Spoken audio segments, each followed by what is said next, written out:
Maharashtra elections 2024 कौन बनने वाला है मुख्यमंत्री, इस बार बहुत ही मुश्किल हो रहा है प्रिडिक्ट करना। आप देखिए ना, बिकॉज अगर हम कॉम्बिनेशंस भी देखें तो इसमें 288 सीट्स 288 सीटें महाराष्ट्र में 23 नवंबर को नतीजे निकलने हैं।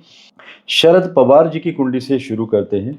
शरद पवार जी की कुंडली में इस समय महादशा चली है बुध में शुक्र, शुक्र में बुध, और जो कॉम्बिनेशन दिखाई दे रहे हैं पॉलिटिकल हिसाब से पॉजिटिव इशारा कर रहे हैं, गेन्स दिखाई दे रहे हैं उनकी पार्टी के लिए। और लेकिन साथ साथ में ये जो तीनों अंतर प्रत्यंतर जो बना हुआ है महादशा बुध में, ये क्रिटिकल हेल्थ इश्यूज की तरफ भी इशारा कर रहा है कि मतलब अचानक ही स्वास्थ्य में बहुत बड़ी परेशानियां, हॉस्पिटलाइजेशन, प्रोलॉन्ग इलनेस। सो समय हेल्थ के लिए ठीक नहीं है।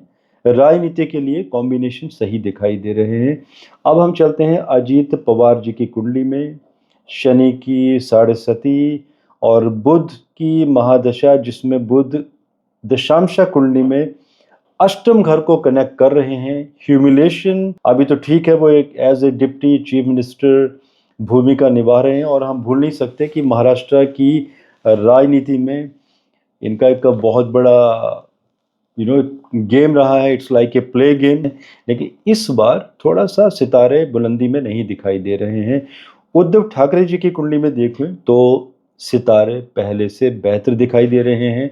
कहीं ना कहीं दिखाई दे रहा है कि पहले से कुछ एक सीटें ज़्यादा लेके आएंगे, लेकिन कंपैरिजन किस चीज़ से करें पहले से। आप सुप्रिया सुले जी की कुंडली में आते हैं।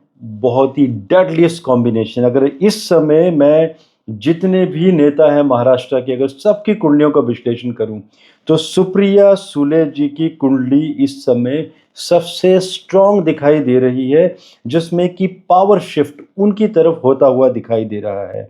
ऐसा कुछ दिखाई दे रहा है कि कुछ ऐसे बड़े डिक्लेरेशंस हो सकते हैं कि महाआघाड़ी की वो एज ए सीएम कैंडिडेट के लिए भी उन्हें ही आगे चुनने के लिए जो पार्टी का जो प्रस्ताव होता है, या जो साथ में जो पार्टियां जो अलाइज हैं, उनका नाम आगे आने की ऐसी संभावनाएं बनी हुई हैं।